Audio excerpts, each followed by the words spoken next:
नमस्कार। आज आपण पुणे शहराचं दक्षिण प्रवेशद्वार म्हणून ज्याला म्हटलं जातं त्या कात्रज चौकामध्ये आहोत।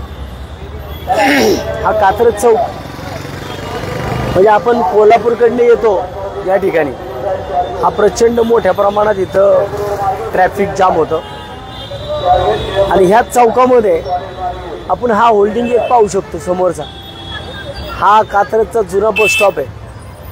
इथंच पोलीस चौकी आहे आणि बाजूला पण होल्डिंग आहे। सगळे होल्डिंग आहे त्या चौकामध्ये। हे प्रायव्हेट जागेमध्ये जे त्या मालकाने परमिशन दिलेले आहेत त्या होल्डिंगला। आता मी विशेषतः या होल्डिंगच्या संदर्भात मी आता हा लाईव्ह करतोय, कारण हा होल्डिंग पाहिलं ना तर ह्या होल्डिंगच्या खालच्या बाजूला सच्चाई माता मंदिर, आगम मंदिर, संतोषनगर वरचा भाग डोंगराचा, या भागाकडे जाणारं सगळं पब्लिक हे इथं खालच्या बाजूला उभं असतं। शिवाय हा सगळा या ठिकाणचा जो स्पॉट आहे हा प्रचंड मोठा गर्दीचा स्पॉट आहे। सकाळी आणि संध्याकाळी या चौकामध्ये पाय ठेवायला जागा नसते।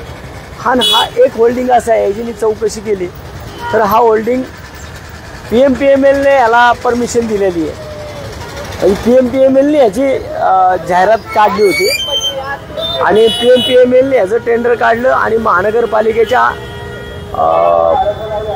जो महानगरपालिकेचा आमचा याचा विभाग आहे परमिशनचा, त्यांनी याला परमिशन दिलं।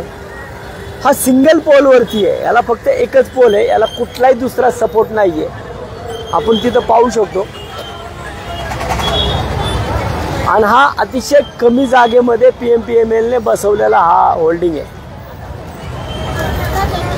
मला वाटतं की अशा प्रकारच्या परमिशन्स देत असताना संबंधित खाते प्रमुख जे कोणी यांच्या सह्या असतील यांच्याकडनं लेखी स्वरूपामध्ये लिहून घेतलं पाहिजे यांच्याकडनं की जर या ठिकाणी एखादा कुठलाही इन्सिडेंट घडला, अपघात घडला तर त्याला जो परमिशन देणारा अधिकारी असेल हा सुद्धा तितकाच जबाबदार धरला पाहिजे जितका होल्डिंग लावणारा। कारण होल्डिंग लावणारा पर्याय सुचवत असतो, जागा सुचवत असतो, परंतु त्याला परमिशन देत असतात ते ह्या प्रशासनातली लोक। महानगरपालिकेच्या PMPML विभागाच्या लोकांना या गोष्टी कळल्या पाहिजे होत्या। त्याच हा जर पाहिला आपण इथं जाऊन पाहू शकतो।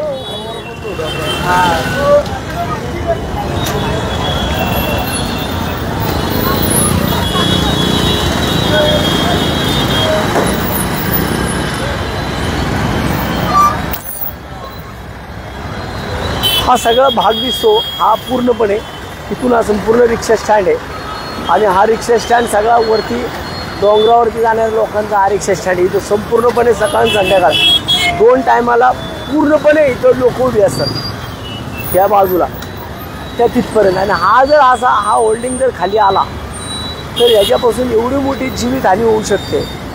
संबंधित ठिकाणच्या अतिक्रमण विभागाच्या लोकांना सुद्धा मी तक्रार केलेली आहे, परंतु एखादा इन्सिडेंट घडल्यानंतरच मग महापालिका जागी होणार का, मगच पालिका या विषयामध्ये कारवाई करणार का? आता ह्याच बाजूला आपण जर जाऊन पाहिलं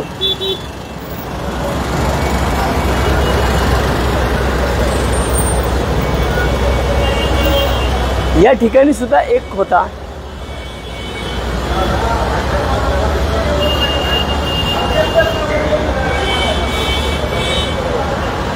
ह्याचं आपण इथं फाउंडेशन बघू शकतो। ह्याला फाउंडेशन करून सुद्धा ह्याच्या अजूनही जैसे ते परिस्थिती आहे।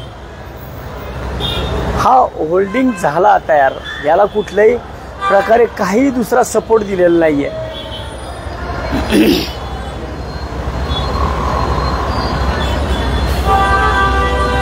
याच्या खालचा ठेकेदार, हे ठेकेदार एवढे मस्त म्हणजे एवढे माजलेले आहेत की यांना साधं एवढं सुद्धा कळत नाही की हा संपूर्णपणे बस स्टॉप आहे आणि या बस स्टॉपमध्ये ह्यांनी हे होल्डिंग उभं केलं आहे। ह्याचं टेंडर काढलं आहे PMPML ने।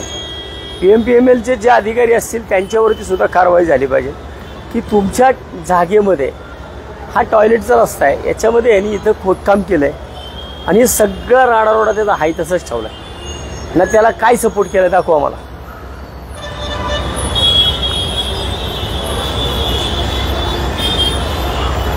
त्याला दुसरा कुठलाही सपोर्ट आम्हाला दाखवा। वरच्या भागात जो सपोर्ट मारलाय तो संपूर्णपणे तिथे दिसणार, संपूर्ण चिरा गेल्यात वरती भिंतीला.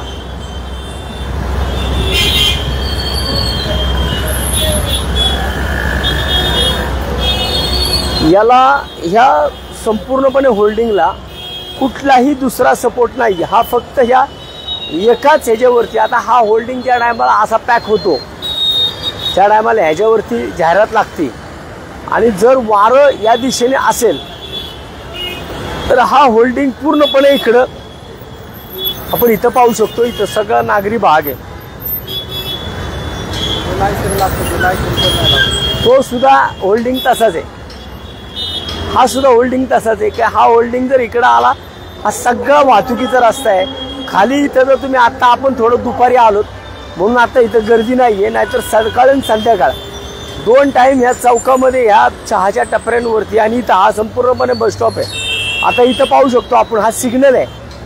ह्या सिग्नलला किती गाड्या उभ्या राहतात सारख्या. इथं रिक्षा स्टँड आहे.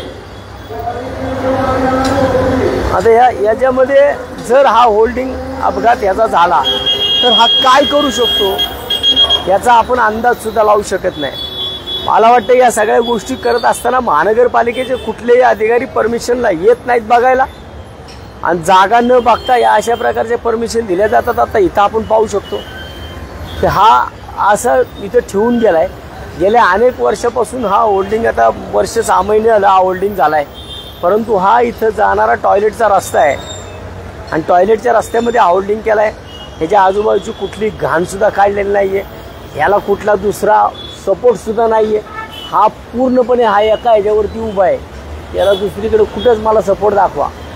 एक अँगल हा फक्त असा सपोर्टला मारलाय, तो पण इथंच वेल्डिंग मारलेला आहे. आता हा सुद्धा इथला समोरचा जो होल्डिंग आहे हा सुद्धा होल्डिंग पाहू शकतो. या सुद्धा होल्डिंगवरती सगळं खाली दुकान आहे आणि वरती त्याच्यावरती होल्डिंग दिलं गेलं आहे. म्हणजे अशा प्रकारे ज्या ठिकाणी ज्या जागा अशा धोकादायक जागा आहेत, बस स्टॉप आहेत, ज्या ठिकाणी फार मोठ्या प्रमाणात नागरिकांची आवक जावक आहे, नागरिक ज्या ठिकाणी एवढे मोठ्या प्रमाणात येतात जातात, अशा ठिकाणी होल्डिंगला कोणत्याही परिस्थितीमध्ये परमिशन नाही दिली गेली पाहिजे. जर अशा प्रकारे परमिशन देत असाल तर मला वाटते की महानगरपालिकेच्या त्या संबंधित अतिक्रमण विभागाचे अधिकारी असतील, आकाश शिंदे विभागाचे परमिशन देणारे अधिकारी असतील किंवा PMPML असेल, यांना भाडं तर मिळत आहे, परंतु यांचं भाडं मिळण्यासाठी जर लोकांच्या जीव जर टांगणी लावणं असतील, लोकांच्या जीवाशी जर ही लोक खेळणार असतील, मला वाटतं यांना कोणत्याही परिस्थितीमध्ये यांना वेळच्या वेळी यांना सरळ केले पाहिजेत. आणि महानगरपालिकेचे ते अधिकारी जे होल्डिंगला परमिशन देतात ते, आणि अशा जागा ज्या PMPMLने आता ही जागा भाड्याने दिली, याचं टेंडर PMPMLने काढलं पण परमिशन महापालिकेने दिली आहे.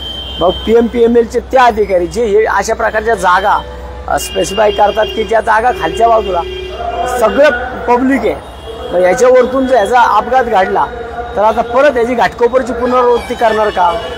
गेले 2-3 दिवस झाले सातत्याने होल्डिंग पडतात आहे आणि कुठलीही रिस्क याच्यामध्ये घेतली जात नाही, कुणालाही काही सांगितलं जात नाही. मला वाटतं की याच्यावरती लवकरात लवकर कारवाई झाली पाहिजे. हा होल्डिंग काढून टाकला पाहिजे.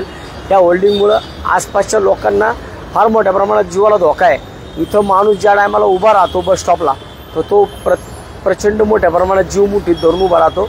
पलीकडचा सुद्धा होल्डिंग आहे तो सुद्धा काढला गेला पाहिजे. अलीकडचं सुद्धा होल्डिंग काढला गेला पाहिजे. या चौकामध्ये जेवढे होल्डिंग आहेत त्या चौकात की ज्या होल्डिंगपासून नागरिकांच्या जीवाला धोका आहे ते सगळ्या होल्डिंगवरती कारवाई झाली पाहिजे. अन्यथा संबंधित खाते प्रमुखांना आम्ही आता त्यांना धडा शिकवल्याशिवाय राहणार नाही. आणि यांच्याकडून भविष्यात सुद्धा या शहरामध्ये ज्या ज्या ठिकाणी होल्डिंगला परमिशन दिल्या जातील, मग तो जागा मालक असू द्या किंवा प्रायव्हेटवाला असू द्या किंवा महानगरपालिका असू द्या, या संबंधित अधिकाऱ्यांनी जर जागेची नीट पाहणी केली नाही आणि ते त्या ठिकाणी जर कुठला इन्सिडेंट घडला तर जो अधिकारी परमिशन देणार असेल तो सुद्धा त्या घटनेला तेवढाच जबाबदार असेल. 304ची कारवाई किंवा 304ची कारवाई जर संबंधित होल्डिंगच्या ज्यांनी करार केला असतो त्याच्यावरती होणार असेल तर त्याच्याबरोबरच संबंधित होल्डिंगला परमिशन देणारे अधिकारी आणि जागा देणारे हे लोक जे काही प्रायव्हेट लोक असतील किंवा PMPML सारखी लोक असतील की लोकांच्या जीवाची पर्वा केली, फक्त त्यांना त्यांच्या भाड्याशी घेणं देणं असतं, अशा लोकांना सुद्धा त्याचप्रमाणे 304ची कारवाई त्यांच्यावर सुद्धा एखाद्याच्या जीवास हानी केली म्हणून कारणीभूत म्हणून त्यांच्यावर पण कारवाई झाली पाहिजे. अशा प्रकारची मागणी आज मी वंचित बहुजन आघाडीच्या वतीने पुणे शहरामध्ये करतोय. भविष्यात याच्या विरोधामध्ये वंचित बहुजन आघाडी पुणे शहराच्या वतीनं मोठं जनआंदोलन उभं केलं जाईल याची मी आज सांगतो। आणि आज लवकरात लवकर जर ह्याच्यावरती कारवाई केली नाही तर मला वाटतं की आम्ही संपूर्णपणे वंचित बहुजन आघाडीच्या वतीने पुणे महानगरपालिकेतील संबंधित अधिकाऱ्यांवरती एक मोर्चा काढणार आहे। धन्यवाद।